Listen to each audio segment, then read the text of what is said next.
प्रभु यीशु मसीह के मधुर और मीठे नाम से आप सभी को जय मसीह की। आज परमेश्वर के वचन में आप सभी का स्वागत है। परमेश्वर पिता आज अपने वचनों के द्वारा आप सभी को बहुत ऐसे आशीष को दे। पिता परमेश्वर आज अपने वचनों के द्वारा आपसे बोले और बातचीत करें।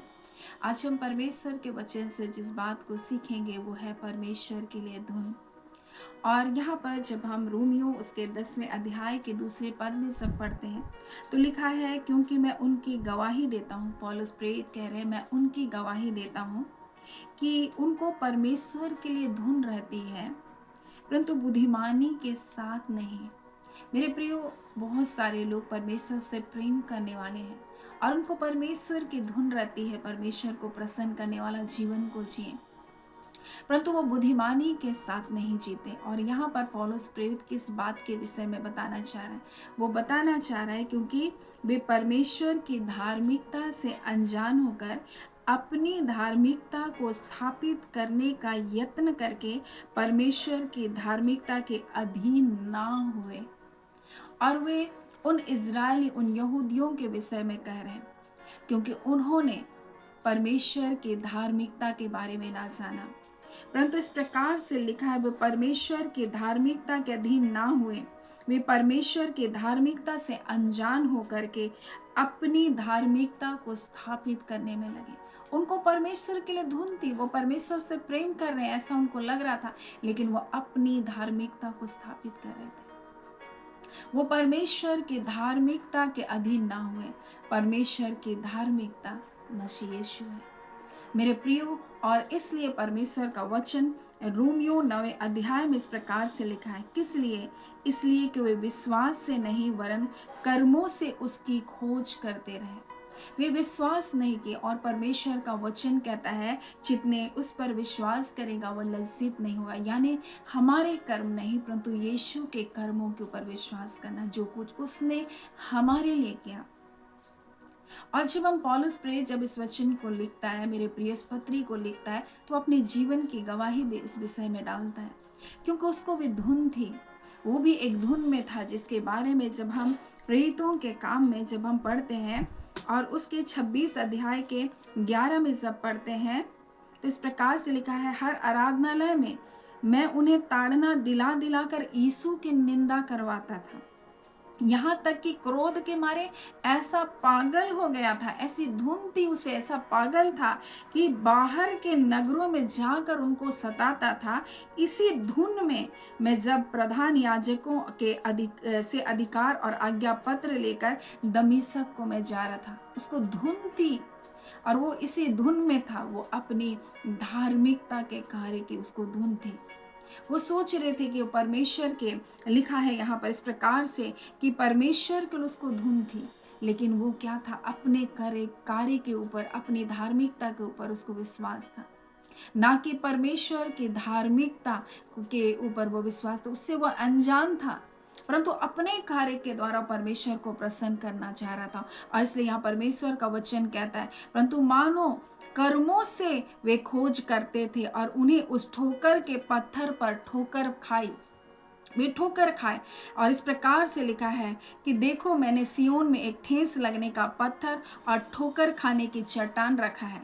जो कोई उस पर विश्वास करेगा वो लज्जित नहीं होगा, परंतु जो अपने कर्मों के ऊपर विश्वास करेगा वो एक दिन ठोकर खाएगा। और वे अपनी धार्मिकता को स्थापित करने में लगे थे। उनको परमेश्वर के लिए धुन थी, लेकिन बुद्धिमानी के साथ नहीं थी। वे परमेश्वर की धार्मिकता से अनजान होकर अपनी धार्मिकता को स्थापित करने लगे। आज बहुत सारे लोग मेरे प्रिय इस कारण ठोकर खाते हैं, क्योंकि उनका भरोसा अपने ऊपर, अपने कर्मों के ऊपर है, ना कि यीशु मसीह ने जो कुछ उसके लिए किया उसके ऊपर। और जब पौलुस प्रेरित यीशु मसीह का दर्शन को पाता है, जब उसके यीशु मसीह से उसकी मुलाकात होती है, जब उसकी आत्मिक आंखें खुलती है मेरे प्रियो, जब अपने जीवन के उद्देश्य को जानता है, परमेश्वर ने उसको किस कार्य के लिए नियुक्त किया है, तब हम देखते हैं किस प्रकार से वो कुरिन्थी में, जो दूसरा कुरिन्थी उसके 11 अध्याय में इस प्रकार से कहता है, 11 अध्याय के 23 में, क्या वे मसीह के सेवक हैं? मैं पागल के समान कहता हूं, मैं उनसे बढ़कर हूं। इसको धुन है अब कि मैं मसीह का सेवक हूं। जो कलीसिया को सताने वाला था, वो कहता है क्या वे मसीह के सेवक है? मैं भी पागल के समान कहता हूं, मैं भी प्रभु का सेवक हूं, मैं उनसे बढ़ करके हूं बोलता है। और वो कहता है कि अधिक परिश्रम करने में, बार बार कैद में होने से, कोड़े खाने में, बार बार मृत्यु और जोखिम में, 5 बार मैंने यहूदियों के हाथ से 39 कोड़े खाए, 3 बार मैंने बेत खाई, 1 बार मुझ पर पथरवाह किया गया, 3 बार जहाज जिन पर मैं चढ़ा टूट गया, 1 रात दिन में समुद्र में काटा, मैं बार बार यात्राओं में, नदियों के जोखिम में, डाकुओं के जोखिम में, अपने जाति वालों के जोखिम में, अन्य जातियों के जोखिम में, नगरों के जोखिम में, जंगल के जोखिम में, समुद्र के जोखिम में, झूठे भाइयों के जोखिम में, परिश्रम और कष्ट में, बार बार जागते रहने में, भूख प्यास में, हर बार उपवास करने में, जाड़े में, उघाड़े रहने में, बोलता इन अन्य बातों में जिनका वर्णन मैं नहीं करता, सब कलीसियाओं की चिंता प्रतिदिन मुझको दबाती है कि कहीं वो विश्वास से मुकर ना जाए, कहीं वो परमेश्वर को त्याग ना दे, कहीं वो कष्ट और मुसीबत आए और प्रभु का वो इनकार ना कर दे। इस बोझ के तले में दबा रहता हूँ और बोलता मुझको धुन है प्रभु के लिए, प्रभु के लोगों के लिए मुझको धुन है, उसके कार्य के लिए मुझको धुन है। और वो इन संकटों में, इन क्लेश में, इन विपदाओं में वो कहता है, मैं पागल के समान कहता हूँ कि मुझको क्या है, मैं भी मसीह का सेवक हूँ। और वो इस प्रकार से वो बुद्धिमानी के साथ मेरे प्रियो वो परमेश्वर के धुन में कार्य कर रहा था। मेरे प्रियो पहले वो प्रताड़ित कर रहा था, प्रताड़ना को सह रहा था, पहले वो दूसरों को दुख दे रहा था, अब दुख से होकर गुजर भी रहा था, क्योंकि उसे परमेश्वर के लिए धुन थी। आज मेरे प्रियो हमारे जीवन में क्या हम प्रभु के ऊपर विश्वास करने वाले लोग हैं? तो मेरे प्रियो हम अपनी धार्मिकता को स्थापित करने में ना लग जाएं, परंतु परमेश्वर का वचन कहता है हम यीशु मसीह के कार्य के ऊपर विश्वास करें, जो कुछ उसने हमारे लिए किया। उसने हमारे लिए कोड़े की मार को सहा, वो हमारे लिए प्रताड़नाओं से होकर गुजरा, वो हमारे लिए लज्जित हुआ, वो हमारे लिए ठट्ठों में उड़ाया गया, उसके मुंह पर थूका गया। मेरे प्रियो वो हमारे लिए हर दंड को सह लिया, हर क्लेश को उसने उठाया, उसने कोड़े की मार को सहा। मेरे प्रियो कांटों का मुकुट को धारण किया, उसको नग्न क्रूस पर टांगा गया, लोगों ने उसका तमाशा बनाया, लोग उसे देखकर सिर हिलाने लगे, वो हमारे लिए लज्जा को सहा। और इसलिए मेरे प्रियो जो कोई उस पर विश्वास करेगा वो लज्जित नहीं होगा। आज हमें परमेश्वर के लिए अगर धुन है मेरे प्रियो तो बुद्धिमानी के साथ होना चाहिए। मेरे प्रियो हम अपनी धार्मिकता को स्थापित करने में ना लग जाए, हम अपनी वाहवाही को ना ढूंढे, हम अपनी ख्याति को ना ढूंढे, परंतु मेरे प्रियो हम प्रभु को सबसे आगे रखें, हम उसके कार्य के ऊपर भरोसा रखें, हम उनके कर्मों के ऊपर भरोसा रखें मेरे प्रियो, जो कुछ उसने हमारे छुटकारे के लिए किया। और जब आपका भरोसा प्रभु यीशु मसीह के ऊपर होगा आप लज्जित नहीं होंगे। और यही परमेश्वर का वचन आज हमसे कहना चाहता है, जब रोमी 10वां अध्याय में इस प्रकार से लिखा है कि जो मनुष्य उस धार्मिकता पर जो व्यवस्था से है चलता है उसी में जीवित रहेगा, और अगर व्यवस्था की एक बातों से वो चूक भी जाता है तो वो सब बातों में पापी ठहरेगा। मेरे प्रियो क्योंकि व्यवस्था के अनुसार अगर कोई मनुष्य व्यवस्था के एक आज्ञा को तोड़े तो वो सब आज्ञाओं को तोड़ने वाला हो जाएगा। मेरे प्रियो वो फिर वो पापी की दशा में चला जाएगा, परंतु हम आज अनुग्रह की दशा में मेरे प्रियो। और जब हम यीशु मसीह पर विश्वास करते हैं तो हम उसकी धार्मिकता में हैं, क्योंकि यीशु मसीह ने हमारे लिए अपनी जान को दिया। और यहाँ इस प्रकार से लिखा है मेरे प्रियो, विश्वास की धार्मिकता क्या कहती है कि वचन तेरे निकट है, तेरे मुंह में है और तेरे मन में है। यही वो विश्वास का वचन है जिसका हम अंगीकार करते हैं, इसी विश्वास को हम बोलते हैं। और परमेश्वर का वचन कहता है जो उस पर विश्वास करेगा वो लज्जित नहीं होगा। परंतु कौन ठोकर खाए, कौन लोग ठोकर खाए? जो अपने कार्य के ऊपर भरोसा रखें। जो इस प्रकार से लिखा है, इजरायली जो धर्म की व्यवस्था की खोज करते थे उस व्यवस्था तक नहीं पहुंचे, किस लिए? इसलिए कि विश्वास से नहीं मानो कर्मों से उसकी खोज कर रहे थे, और इसलिए उन्होंने ठोकर के पत्थर से ठोकर खाई, परंतु विश्वास करने वाले कभी लज्जित नहीं होंगे। मेरे प्रियो आज हम अपने कार्य के ऊपर से अपना ध्यान हटाकर हम यीशु ने जो कुछ हमारे लिए किया, अगर हमारा ध्यान उस ओर होगा तो हम जय पाएंगे तमाम विपरीत परिस्थितियों में, और आप मसीह जीवन में द्वंद्व में नहीं रहेंगे। मसीह जीवन में आज बहुत सारे लोग एक द्वंद्व में होकर जी रहे हैं मेरे प्रियो, पाप से लड़ रहे हैं, मेरे प्रिय, जिस पाप को यीशु ने हरा दिया, परंतु जब हम यीशु की ओर देखेंगे, हम जितना उसकी ओर अपने मन को लगाएंगे कि क्या उसने मेरे लिए किया, जितना हम क्रूस की ओर अपने ध्यान को लगाएंगे, उतना हम हर बातों में जय पाएंगे।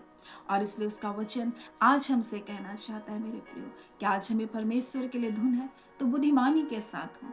हम अपने कार्य के ऊपर विश्वास ना कर, अपने कार्य की धार्मिकता के ऊपर विश्वास ना करें, परंतु मसीह की धार्मिकता के ऊपर हम अपने विश्वास को रखें, क्योंकि उसने हमारे छुटकारे के लिए अपने आप को दे दिया और उसने हमारा संपूर्ण छुटकारा किया। इसलिए उसका वचन कहता है, पवित्र शास्त्र कहता है, जो उस पर विश्वास करेगा वो लज्जित नहीं होगा, उनके मुंह कभी काले नहीं होंगे।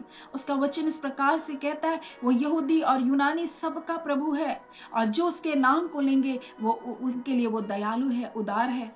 उसका वचन कहता है, जो उसके नाम को, यीशु के नाम को पुकारेंगे, जो सब नामों से श्रेष्ठ है। मेरे प्रियो, आकाश और पृथ्वी में और कोई दूसरा नाम नहीं दिया गया जिसके द्वारा हम उद्धार को पा सके, हम छुटकारे को पा सके, हम पापों की क्षमा को पा सके, हम श्राप से मुक्त हो सके। मेरे प्रियो, हम बंधनों से छूटे, प्रभु यीशु के नाम से ही मेरे प्रियो हम छुटकारे को पाते हैं।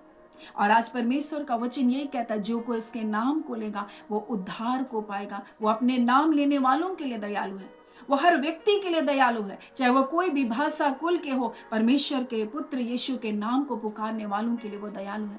और आज यही परमेश्वर अपने वचन के द्वारा अपने प्रिय लोगों से कहना चाहता है, हम बुद्धिमानी के साथ परमेश्वर के लिए धुन को रखें और हम कार्य को करते जाएं, क्योंकि उसने हमारे लिए संपूर्ण छुटकारे को दिया। सो परमेश्वर पिता जिस वचन के द्वारा आप सभी के जीवन को बहुत ऐसे आशीष को दें। आमीन। हम प्रार्थना करें। धन्यवाद देते हैं जीवते सच्चे सामर्थ्य अबा परमेश्वर, हम प्रभु यीशु के नाम से अब आपके निकटता में आते हैं। हम आपके शुक्रगुजारी हैं खुदान परमेश्वर, क्योंकि आपका वचन में लिखा प्रभु जी, हाँ पिता परमेश्वर प्रभु जी, आपके ऊपर विश्वास करने वाले, हाँ प्रभु, कभी लज्जित नहीं होंगे परमेश्वर पिता। हाँ खुदान परमेश्वर, जो विश्वास करेगा वो लज्जित नहीं होगा। और प्रभु यीशु मसीह, आपने हमारे लिए छुटकारे के कार्य को पूरा किया। हाँ पिता, कोई भी पिता परमेश्वर लज्जा प्रभु जी हमारे जीवन में अब काम नहीं कर सकती। कोई लज्जा का कारण हमारे जीवन में परमेश्वर प्रभु जी कार्य नहीं कर सकता है प्रभु।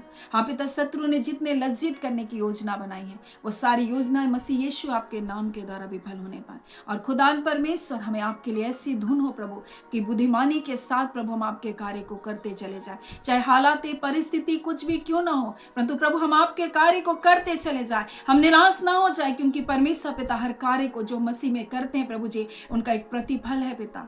आप उनके लिए एक मिरास को रखे हैं प्रभु जी। और इसलिए खुदान परमेश्वर, किसी बात से आपके लोग टूटे नहीं प्रभु, किसी विपरीत हालातों में परमेश्वर पीछे मुड़ने वाले ना हो, परंतु निश्चय करके प्रभु वो आपकी ओर देखते हो प्रभु जी आगे बढ़ते चले जाएं, क्योंकि प्रभु निश्चय करके प्रभु जी आप अपने लोगों को प्रभु जी वो मुकुट को देंगे परमेश्वर, जो जीवन का मुकुट है, जो मुरझाने का नहीं प्रभु।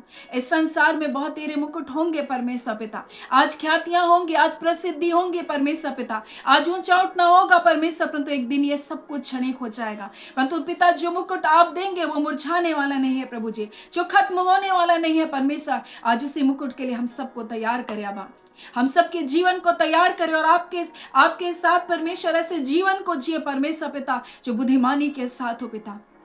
हम मूर्खता के कार्य को ना करें परमेश्वर, हम व्यर्थ बातों पर अपने मन को ना लगाए परमेश्वर। हाँ पिता परमेश्वर प्रभु, और व्यर्थ भटकाव से प्रभु अपने लोगों की आप जीवन की रक्षा करें। खुदा नबा परमेश्वर, हम आपके प्रिय लोगों को आपके हाथों में देते हैं, हमारे एक एक माता पिता, भाई बहनों को, बच्चों को, जवान बेटे बेटियों को, बुजुर्ग माता पिता, हर एक को आपके हाथों में देते हैं, आपके दास दासियों को आपके हाथों में देते हैं खुदा परमेश्वर, जितने आपके वचन का प्रचार और प्रसार कर रहे हैं पिता, जो दिन और रात परमेश्वर पिता परमेश्वर प्रयास कर रहे, प्रयत्न कर रहे प्रभु जी। हाँ पिता परमेश्वर, बिना थके परमेश्वर परिश्रम कर रहे हैं पिता, आज हर एक के जीवन के आप सुधि रखिए पिता। और खुदान परमेश्वर, अगर किसी भी क्षण ऐसा लगे परमेश्वर पिता, मेरे कार्य को परमेश्वर प्रभु जी, हाँ पिता कोई प्रतिफल नहीं दिखता परमेश्वर, फिर भी परमेश्वर अपने कार्य में लगे, क्योंकि निश्चय हर एक कार्य का प्रतिफल देने वाले परमेश्वर आप हैं। और बुद्धिमानी के साथ प्रभु आपके साथ चले, बुद्धिमानी के साथ परमेश्वर के लिए वो धुन लगाए रखे पिता। हम आपका धन्यवाद देते हैं खुदान परमेश्वर। और पिता, जितने लोग रोग दुख बीमारी में है पिता, यीशु के नाम से सी घड़ी चंगे के जाए, जितने अंधकार के बंधन में बंधुआई में फंसे हैं प्रभु जी, हर बंधन टूट जाए यीशु के नाम से, हर प्रकार की दुष्टता के कार्य प्रभु नष्ट होने पाए। अब आप परमेश्वर, आपकी मधुर उपस्थिति के लिए धन्यवाद, आपकी संगति के लिए धन्यवाद मेरे पिता, आपके अलौकिक छुटकारे के कार्य के लिए, जो मनुष्य जाति के लिए आज और इसी इसी घड़ी आप कर रहे प्रभु, आपका धन्यवाद। जितने लोग अपने जीवन की समस्याओं को लेकर, परेशानियों को लेकर, चिंताओं को लेकर, अपने बोझ को लेकर आपके पास आए पिता, हम इस घड़ी प्रार्थना करते हैं पिता, आपके नाम के द्वारा, यीशु नाम के द्वारा वो जय छुटकारे को पाए और आपकी बड़ी महिमा हो पिता, आपके नाम की गवाही बढ़ने पाए पिता, आपका नाम ऊंचा होने पाए खुदा, आपका नाम सर्वश्रेष्ठ है पिता, आपका नाम महिमा के योग्य है, आदर के योग्य, और उसी नाम के द्वारा हम पापों की क्षमा को पाते हैं, यीशु नाम के द्वारा हम उद्धार को पाते हैं, यीशु नाम के द्वारा प्रभु जी हम जय को पाते हैं। हम आपका धन्यवाद देते हैं और आज उसी यीशु नाम के द्वारा आपके लोगों के जीवन में हम कल्याण की घोषणा करते हैं, हम पिता भलाई की घोषणा करते हैं, हम छुटकारे की घोषणा करते हैं, हम चंगाई की घोषणा करते हैं। यीशु के नाम के द्वारा हम आपका धन्यवाद देते हैं। आपने अपने लोगों को बड़ी जय और छुटकारे को दिया प्रभु जी, आपके बच्चों के मार्गों में उत्तम उत्तम पदार्थ पाए जाने पाए, हर टेढ़े मेढ़े मार्ग प्रभु जी आज सीधे किए जाने पाए, हर ठोकर के कारणों को उनके जीवनों से हटा, हर बुरी संगति के बंधन टूटे, हर गलत संबंध प्रभु जी यीशु के नाम से टूटने पाए और आपके लोग परमेश्वर आपके प्रेम में बने रह सके। हम आपका धन्यवाद देते पिता, आपने प्रार्थना सुना है और प्रार्थना में यीशु के नाम से मांग लेते हैं, दया सुने अनुग्रह से ग्रहण कर लीजिएगा। आमीन। परमेश्वर पिता आप सभी को बहुत ऐसे आशीष को दे। आमीन।